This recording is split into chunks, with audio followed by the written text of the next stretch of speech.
Euphrates dries up. يعني المرأة اليوم تمشي 7 كيلومتر تجيب سطل مية يشربون عيالها. This used to be almost completely underwater. Since Jesus Christ proclaimed that only God knows the hour or day of the second coming, preachers and self-appointed doomsayers have been predicting when it would occur, and seen the sun rise on yet another generation. Even those who chastise date-setters often say, God's final judgment is coming soon, probably in our lifetime, so get ready. In recent weeks, prophecy interpreters have cited a new reason for believing the apocalypse is approaching. Anxious debates have erupted on prophecy websites, in Bible study groups and in churches. But why are they all so concerned right now? What exactly is the reason behind it? To know about this, we have to tell you about the terrifying story of the Euphrates River, so stay with us till the end because you don't want to miss out on this one. Many civilizations have thrived along the Euphrates banks, notably in ancient times. The Mesopotamian Empire was one of its most prominent civilizations. Ancient Mesopotamia occupied the area between the Tigris and Euphrates rivers, which is known as the Fertile Crescent. That region of the world is now located in Iraq. With a length of 1,740 miles, the river is the longest in Western Asia. Its source is in eastern Turkey, and it flows to the Persian Gulf. It passes through Turkey, Syria, and Iraq along the way. The Euphrates River passes across several diverse vegetation zones. Although millennia of human occupancy have substantially altered the landscape in most regions of the Euphrates basin, remnants of ancient flora survive. The Euphrates obtains the majority of its water from rainfall and melting snow, resulting in peak flows from April to May. You've probably heard of Babylon. This part of the river was once a showcase of water management in Babylon. Babylon was the capital of the Great Babylonian Empire. The ruins of the city, which was founded more than 4,000 years ago as a tiny harbour on the Euphrates River, are located in modern-day Iraq. Under Hammurabi's rule, Babylon grew to become one of the most powerful cities in the ancient world. Following World War I, the borders in Southwest Asia were redrawn at the Treaty of Lausanne, 1923, when the Ottoman Empire was partitioned. The treaty required the Euphrates' three riparian governments, at the time Turkey, France for its Syrian mandate and the United Kingdom for its Iraq mandate, to negotiate a mutual agreement on the use of its water and the construction of any hydraulic infrastructure. An agreement reached in 1946 between Turkey and Iraq required Turkey to report to Iraq on any hydraulic changes made to the Tigris-Euphrates river system, and permitted Iraq to build dams on Turkish territory to govern the flow of the Euphrates. With the implementation of the Southeastern Anatolia Project, or GAP, in the 1970s, Turkey embarked on an ambitious plan to harness the waters of the Tigris and Euphrates for irrigation and hydroelectricity production, as well as to offer economic stimulus to the country's southeastern districts. Turkey and Syria finished their dams on the Euphrates, the Kaban Dam and the Tubka Dam, within a year of each other, and reservoir filling began in 1975. At the same time, the area experienced severe drought, and river flow toward Iraq decreased from 15.3 cubic kilometers in 1973 to 9.4 cubic kilometers in 1975. This sparked an international crisis, with Iraq threatening to bomb the Tabqa Dam. After Saudi Arabia and the Soviet Union intervened, Syria and Iraq eventually negotiated an accord. The development of dams and irrigation schemes on the Euphrates has had a tremendous impact on each riparian country's ecology and society. Since then, dams built as part of GAP in both the Euphrates and Tigris basins have impacted 382 villages, and about 200,000 people have been relocated elsewhere. However, in recent years, water levels in the Euphrates River have dropped to dangerously low levels. The flow rate from Turkey into Syrian territory is less than 200 cubic meters per second, which is less than half of the amount agreed upon by the two nations in 1987.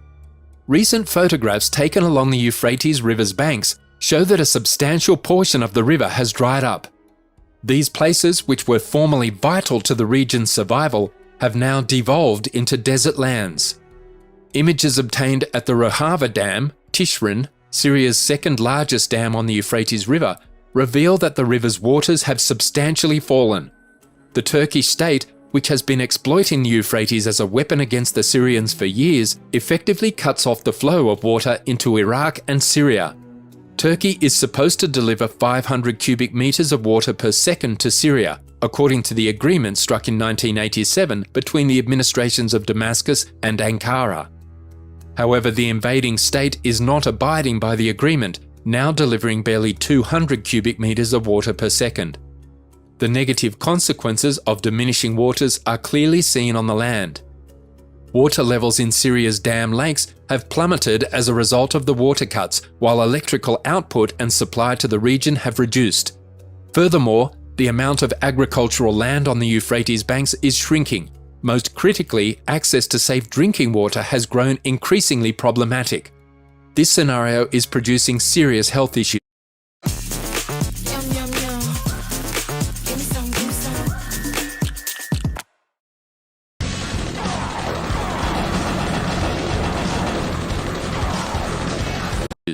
The Autonomous Administration of North and East Syria warned that the Turkish state's goal of reducing the Euphrates River's levels will generate humanitarian crisis in the region, threatening 9 million Syrians who live along the river.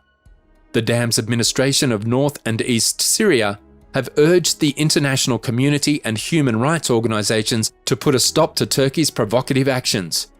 However, concerns have been raised about the old river's rapid drying, and the dropping water levels have concerned geological scientists, leaving them perplexed and anxious about what is creating this frightening crisis. The UN has also warned that the Mediterranean will face increasingly severe heat waves. According to the Global Climate Danger Index, Syria is one of the nations most at risk, with Lake Assad suffering as a result of this cycle. Because there are just a few logical explanations for why the river is drying up, people have assumed that this occurrence is related to the biblical book of Revelation. Surprisingly, fewer people are surprised by the development since they believe it was inevitable because the Bible mentions it. What frightens people the most is that the Bible's prophecy of the end of the world is becoming a reality right before their eyes. Many people believe that key passages in the apocalyptic book of Revelation reveal evidence of Iraq's relevance in end-of-the-world scenarios. The Euphrates River is mentioned in the book of Revelation in chapter 16. According to the chapter, the sixth angel poured out his bowl on the great river the Euphrates, and its water was dried up, so that the way would be prepared for the kings from the east. According to this scripture, the sixth angel poured his bowl on the Euphrates River. The bowl's contents caused the river to dry up. Prior bowl judgments have either polluted or destroyed the majority of the world's water. This judgment is not about tarnishing or removing the use of this water. Rather, it appears to be about dismantling a defensive barrier in order to make way for invading kings from the east. The Euphrates is referred to as the Great River 5 times in the Bible. It marked the eastern limit of Israel's inheritance. Because the river was difficult to cross and a wilderness to the west separated Israel from the promised land of Canaan, it provided some protection level for Israel. It flows over 2,000 miles toward Palestine before turning southeast toward the Persian Gulf. When Revelation was written in the 1st century, the Euphrates separated east from west, and the kingdoms of China and India lay beyond it to the east. Centuries before, Cyrus of Persia's army conquered Babylon by diverting the Euphrates River, which ran through the city. They were able to march into Babylon and take the city on the dry riverbed. In the Great Tribulation, the eastern invader will cross the Euphrates, march through Babylon, and enter Palestine. In Revelation 9:14, it is said to the sixth angel who had the trumpet, "Release the 4 angels who are bound at the great river Euphrates." What exactly does this mean? These are the words of a voice that John hears emanating from the 4 horns of the golden altar, which is recounted in Exodus 27:2. This voice instructs the 6th angel with the trumpet to release the 4 angels imprisoned at the Euphrates River, the ancient border between Assyria and Israel. Revelation informs us once more that God is ultimately in charge of these happenings, allowing or declaring each one. At no point in the end of times is evil allowed to run completely wild. Because they are described as bound, we know they are demonic beings. Demons are fallen angels who are often bound in chains of gloomy darkness. the Euphrates Valley, where these 4 angels are imprisoned, has a notorious relationship to human sin. The first murder was presumably committed near the Garden of Eden in the Euphrates region. Recently, claims of strange voices believed to emanate from the depths of the drying river have circulated, possibly in an attempt to justify this passage. This reinforces people's beliefs that the current events are a sign of Christ's second coming to conquer his enemies and establish his heavenly kingdom. Joseph Cabuletta, pastor of the Watchman Ministries, recently conducted the Watchers Conference this year on the UMA premises, where he warned Ugandans to be on the lookout for the end of the world. At the 2022 Watchers Conference on September 17, Joseph Cabuletta began, "Today we are here to tell you things that are going to shock you." He did just that, untangling the knot of Bible prophecy and presenting irrefutable evidence of various end-time biblical prophecies coming to pass in our day. The return to life of the Dead Sea is one of the most recent realized end-time prophecies. Known as the saltiest sea on the planet, the Dead Sea cannot sustain any marine life, nor can any plant or animal survive around it. However, in Ezekiel 47, God warned the prophet Ezekiel that the water would become fresh and live things would dwell in it. This prophecy came true in 2016 when freshwater ponds with fish were discovered on its banks. Cabuletta further elaborated on the catastrophic conflict foretold in Revelation 9 and Ezekiel 38 that would occur in the end days near the Euphrates River. According to the Bible, the war will engulf countries along the Euphrates River, including Turkey, Syria, Iraq, Saudi Arabia, Kuwait, and Iran, as well as nations described as Gog and Magog, the former Soviet Union, Russia, and China, who will join forces to form a military force of 200 million soldiers and wage war against Israel. Cabuletta claims that if Israel is overrun by an army of 200 million, it will have no alternative except to utilize nuclear weapons or risk being wiped off the globe. The Euphrates River will dry up, allowing soldiers to march freely in this fight, according to Revelation 16:12. This prophecy has also come to pass this year, with the drying up of the river. Experts believe that if nothing is done, the river will be completely gone by 2040. Because of the unprecedented devastation caused by war, the entire globe will join in the pursuit for a temporary peace agreement among the warring parties. Cabuletta deduces that this will result in the signing of the 7-year peace treaty mentioned in Daniel 9:27. According to the Bible, at the conclusion of those 7 years, human government will end and Jesus will return.